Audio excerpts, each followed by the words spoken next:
in a little closer if you want to. And I haven't got any notes here. I'm just going to wing this. So, and I'm not really a public speaker. I'm a farmer. But my wife Judith here and we own a Hidden Valley Farm about 4 miles down the road here, and we live off of the farm. We've got 37 acres. We grow vegetables. We eat a lot of them, and we sell a lot of them. And it's a good life, but it's what we think the Lord wants us to be doing until He comes to take us home. So we all work together. This is Justice. This is Mariana. And how many of you have grown strawberries? Several have. Well, back when I was young, the way we grew strawberries was with the old matted row kind. You planted them in May.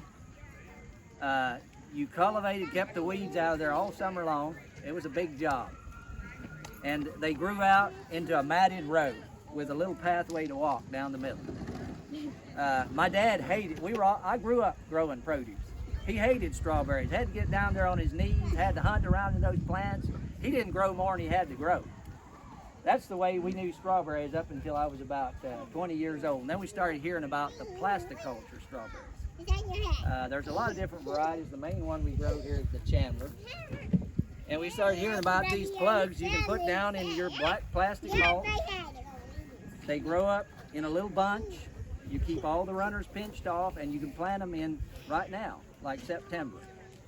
So you eliminate all that summer-long weeding. They grow up in the spring in a little bunch, and there's not all that hunting to find them. So, and the flavor, I would say, of the Chandler, for our customers we sell to, they probably like them better than the old matted rows we grew. So that's what we got into. And my dad started changing his mind about growing strawberries. Now we can't grow enough. We just do what we can pick until about 8 o'clock when the market opens. By the way, we're part owners of Mast Family Homegrown Produce down here, and we sell all our produce through that market. It's about, if you go back out on the 438, it's about 2-3 miles down the road on the left. We're closed right now for the winter. So we do about 1,000 plants ourselves. And that's about what we can pick before the market opens in the morning. We can sell them all easily. And then about 3 years ago, we'd been buying our plants coming out of Arkansas and out of Canada. They weren't doing too well. So I started hearing about starting my own. So we ended up, this is what we do now. I've got about 28,000 at home in trays. They send us these little tips from Nova Scotia. About 25 days ago, they were a little bigger than this. We stuck those down in those trays, and we have a mister system on a timer. They put in roots, and about 25, 28 days, they're ready to set out. So that's what we do for our whole community and the surrounding area. That's where those 28,000 are going to be. As far as for fertilizing them, if your strawberries are a heavy feeder, that's one note I did make. See if I can find it here in my pocket. I might have lost it. I think I did. But it's about, I'm wanting to say about 600 pounds of 10-20-20 if you're doing conventional per acre. I'm not doing conventional. I've got away from that. I'm into the biological farming. If you're just a small gardener, I would suggest cottonseed meal is a pretty good feed for strawberries. Just off the top of my head, I'm going to say in this bed here, 30 to 40 pounds, 25 pounds maybe, just to be safe. Spread it under here. Calcium is a big thing. That has to do with fruit quality. So if you could get some pelleted lime, put it down under your plastic before you lay it. And you don't have to have plastic. You can mulch them if you'd rather do that. But you're going to have a little more weed problem. So you need to get some calcium down there. You're going to need some nitrogen. And that's where the cottonseed meal comes in. There's other sources of organic fertilizers that are also very good. Fish fertilizer. But strawberries are a heavy feeder. And 80% of their yield is determined in the fall. So when we plant these things, what I want to do is I focus on getting as healthy, big a plant as I can before they go dormant. Epsom salt, if you've got these drips, that really helps them develop roots. And a guy told me this morning, I don't totally understand it, but he said when we get about 10 to 11 hours of sunlight in the fall, when the sun gets down on the slant, he said that's when they start putting on those buds down in the crown. And that determines how many are going to come out next spring. So you want to plant a healthy plant this fall. This is actually about 2 weeks later than I'd like to plant them now, just because the place I buy my tips from, they just got behind, and they got 2 weeks behind, and I just couldn't get them. So that's kind of the story. I don't know, I'm probably missing. Oh, in the end, we're gonna show you, you don't have to do this, but this is really gonna increase your yield. In the wintertime, when it starts dropping down into the mid-teens, I cover them with one layer of this fabric here, the row cover fabric. I just kind of brought an old raggedy sheet from home. We put these hoops in, and we cover them with one layer. But don't leave them covered, because the spider mites love it under there. So just when it gets below about 15 or below, you're going to start getting it cold enough to where you start freezing some of those buds in the crown, and you want to protect them a little bit. As soon as it warms back up, pull that off of there. And then in the spring, about the 1st of March, they'll start blooming. You'll see the blooms coming out. And then you've got to keep them from freezing, or you're going to lose that first crop. Then we start covering whenever it frosts. I'm out there late in the evening. If it's going to go down to about 30, one layer. If it's going down to 28, 2 layers. If it goes down, it looks like it's going to go to 25 or below, 3 layers. So I'm putting up to 3 layers on there just to protect those early blooms. If you're doing a home garden situation, and I've heard people theorize this, I don't think it's totally true, but they say, let the first ones freeze. You'll just get more later. They can't set them all anyway. So if you don't have time to cover them, it's not like you're not going to get a crop, but you're going to lose your early crop. And I think you're going to cut your crop down quite a bit. You know, the yield on it. Maybe we should, I like the other thing. We just turn these drip tapes on. When I plant, typically, I want a good, moist, firm bed. I want it almost muddy under there when I plant them. This isn't going to be almost muddy, but you know, life isn't all ideal. Mine isn't always almost muddy either. But always water them, even when it's muddy. Put them in there, water them. They just do so much better. And for the first week, either keep it very moist under there, or the best thing is to give them a cup of water every day until they get their roots out there. Epsom salt through the drip stimulates root growth and a good crown. Maybe we should demonstrate the planting part of it, and then if there's any questions, you can ask it while we're planting or afterward. Typically we plant 2 rows. I put them 2 foot on this side, staggered 2 foot on that side, so we have a foot. That's ideal. Daniel's wanting to get all these in these 2 rows, so I'm cutting it back to about 19 inches. When you get them closer together, it's not necessarily this way, but you want airflow around them to eliminate funguses and things. So you need to space them. Those things will bush out pretty good if they do well. You need to space them where you get some good airflow. Okay.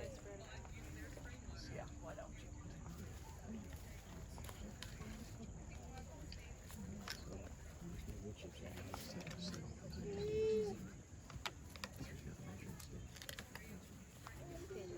This is good loose soil here. It looks like it's got some good organic matter in it. So even though it isn't moist, I can still just poke those holes with my fingers and get them right down in there.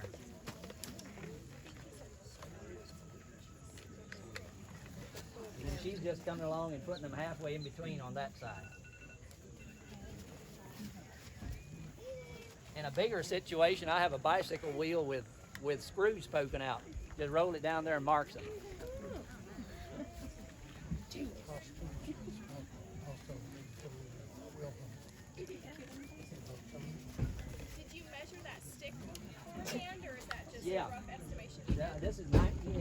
I estimate that's going to be perfect for getting them in these rows, hopefully, if I estimate it right. Like at home, I do 2 foot. The only reason I'm doing 19 is to try to fit them in these rows. Have you ever tried like extending their growth in a greenhouse? I haven't. My brother-in-law has. He did a ton of last year. He didn't have too good luck, but I'm not sure that it couldn't be done. People do it. I don't have a lot of experience with it. I don't know if I caught it. Are these ever-bearing or June-bearing? Okay, I probably missed that part. The harvest starts about in this area, mid-April through into June a little bit. I have even picked as late as July. And do they, if the weather accommodates, do you get a second batch around fall time? No, some people have done what we do is as soon as they're done, in an ideal world, and I don't get this done, about mid-June when these are done, tear them out, get some cover crop in there to build the soil. And then you replant, hopefully in another area, but you could in the same area. Where do you get plants from? Nova Scotia. Nova Scotia. Goodson Farms, we bring them. That's where I was going. I forgot where I was going. I had a friend last year. He let them grow out all summer. In the fall, he just went and cut everything back to that little bush again. He did pretty good the next spring. So that's also an option, you know, for the small scale guy who's not wanting to. So first, you said you use like Epsom as a sort of a rooting hormone. Do you add anything else to the root to make your rooting hormone if you're having a difficult ground? I do. I'm working with a company called Advancing Eco Agriculture. They have a whole program which I run through the drip, all organic. I do that. I actually use a starter fertilizer in my drench. That's all stuff that's really done and really push your yield. But in a home small garden situation, you may not have to do that. Pinch off the little runners because That's good. You need to save some. yeah, I know.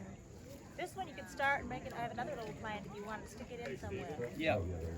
We've got 2 more to this. Yeah. So yeah, you might want to say. Yeah, that's what I'm telling her. Cool. We've got it calculated. I'm sorry, I might have missed it, but do you start fresh every year? We do.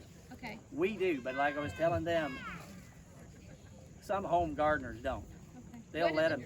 They'll cut them all back to one little crown in the fall, like next year in the fall, and let them regrow. You're going to have a lot more disease problem probably there, or a potential disease problem.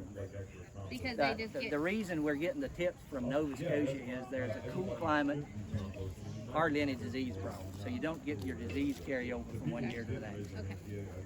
Do you lay new plastic? I do. But there again, I mean, when you're small scale, doing it for yourself, you're not doing it like I am. That's my living. Right. You order extra plants? Yeah, we plant about 1,000. And he's telling me how to do make him do the very best, give a whole bunch. But a lot of people don't do it, don't get everything done like he does. They still get, a lot to eat. We've got all these customers coming every spring and they want a lot of strawberries. We never had enough. So put fertilizer on them, get them, keep them, How much?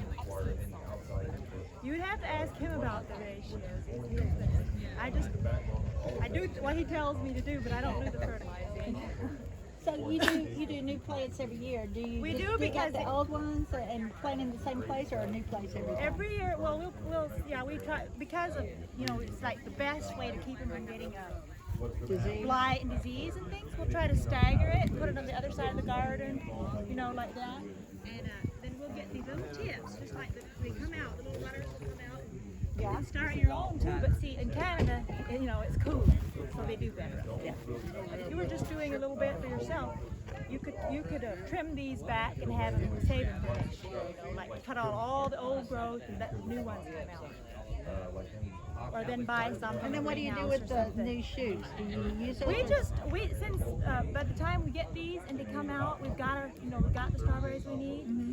You could take them and put them in a little soil and start more, but we usually we're doing a lot, and so we just trim them off and just throw them away. But if somebody else wanted to start plants, you could give them to a neighbor and put them into soil and keep them real wet for a little while. They'll start putting down roots. I don't know the ratio yet. In fact, I found it. But let's say you're not getting This is an old tattered piece here, but that's kind of the idea. We have like sandbags we put on the edges, To stretch hold it 'em, tight, yeah. and put those hoops in. That'll get them earlier, like an earlier bearing crop. Yeah, if you protect the when our bloom. customers are the happiest when we get them strawberries. If you're happy to wait until a little later, like say later in May, you might get them without having to cover them. So in the water, was there anything in that water? Or is that just water? There is not. Now at home on my farm, Daniel here is raising these for himself. On my farm, we put a little starter fertilizer organic starter fertilizer in with the water. And how much? Just to help get them boosted. How is the Epsom salt? How do you do that? ratio of Epsom salt in the water? Off the top of my head, I'm wanting to say about 20 pounds to the acre. 20 pounds to the what? To the acre. Break it down. They might want to do like a little. Well, they'll have to break it down. So do you dilute it in water first, like in a tank? Do you Uh, have a water tank? that Yeah, you're if you're using? going to be watered, what I'm talking about is running it through this drip. Okay. And you do that like we're planting them now. You could water them in your water, but we're planting them now, and you want to wait about 2 weeks and do that. Oh, okay. 2 weeks after you plant. What Yeah. is the point of the Epsom salt? I don't know if I It's a missed root that. stimulator. Oh, okay. It help you get the roots out. Thank you very much. Not a problem. Hope it helps somebody, and maybe y'all have some tips for me. Thank you so much. Could use mulch See, instead him of the and his plastic, brothers right? are There's people that do. growing berries for the market. They're kind of a little bit competing because we never have enough. So they're It's like just trying to get that- on one that plant, you're see if gonna they can get it to 2 quarts of berries on the plant. That's a lot. And that's a lot of berries. So usually it's like between a quart, 1 and 2, but even one, if you get all these plants, that's a lot of berries. Yeah. So I'm sure Any if runner. if yours, you don't do everything. Sorry. Any runner that presents itself this fall, pinch it off. You want all that energy to go into that one crown right there. Into the root system. And the runners are they're Like just to stay there and grow strawberries on that plant rather than taking time to grow other plants. Right. If you want to sell plants, you could let them grow plants. Pinch that. And then so that it all goes to the And you can take that off and start a new plant with that? don't get them covered. Okay. You can actually. I actually have runners on mine at home and I left them. I didn't know. Sometimes if I have one plant dies, I'll let a runner go over there and I'll stick him in and let him get roots and then cut it. Yeah. Okay. Yeah, You don't that's even have okay. to, like, you'll just cover them when it gets, like, you don't cover them right away. Oh no, you don't want to cover them. Wait till Not it until frosts. what? Yeah, Only to when it goes 30. below into the 15-degree range during the winter. And then only cover them for that period. because they're dormant, Not a so lot. they won't freeze. It's usually about the first of the year before I cover them at all. What were you talking about? 30 degrees. Yeah, that's like They got their bloom. That's after in March when they start blooming. When you see the blooms start coming, then you have to do more than that. I see. You have to keep the frost off. Then you have to cover them. Okay, I misunderstood that. I So, was doing 30. so one layer up till the 1st of March, one layer whenever you're going to get 15 or below. Okay. Starting about the 1st of March, when you see those blooms coming out, all the layers you need to keep the frost off. I Keep it above freezing under there. Thank you for asking that question. Thank you very much. Not a problem. How many pounds of strawberries you guys make every season or every year? Okay, typically, I always say if you make 1 quart per plant, you've got nothing to complain about. But there's guys who push them and get 2 quarts per plant. Oh wow, wow. I get anywhere from a quart to a quart and 3/4. Somewhere along. Yeah. God bless you. Have a great day.